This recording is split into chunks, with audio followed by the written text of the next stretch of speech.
Les amis, ce match des U17 que nous venons de regarder, qui a opposé la Côte d'Ivoire au Burkina Faso pour cette troisième place de cette CAN U17, ce n'était pas seulement qu'un match de troisième place, ce n'était pas seulement qu'un derby de l'Afrique de l'Ouest, mais c'était soit une confirmation ou soit une revanche. Cette revanche-là est venue du côté de la Côte d'Ivoire. Je vous explique.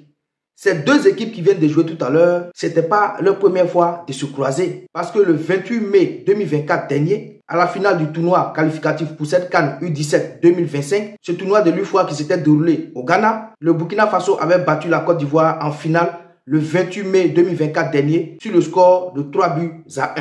La Côte d'Ivoire avait perdu cette finale. C'est le Burkina qui l'avait emporté en finale avec ses mêmes joueurs, Lookman Tansoba et autres.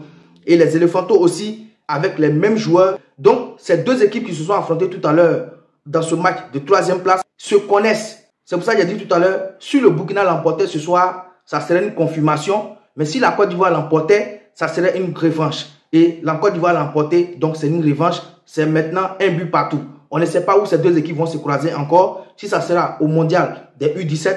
Mais la Côte d'Ivoire a réussi à redonner la monnaie de sa pièce au Burkinabé. Les Éléphantos qui avaient mal débuté ce match avaient certains de leurs cadres sur le banc de touche, mais ils ont réussi à relever la tête en deuxième mi-temps à l'entrée de ces cadres. Il s'agit du renard de surface des Éléphantos du nom de Alino Aïdara. En tout cas, félicitations aux Éléphantos qui ont donné le meilleur d'eux-mêmes pour remporter cette troisième place de cette CAN U17.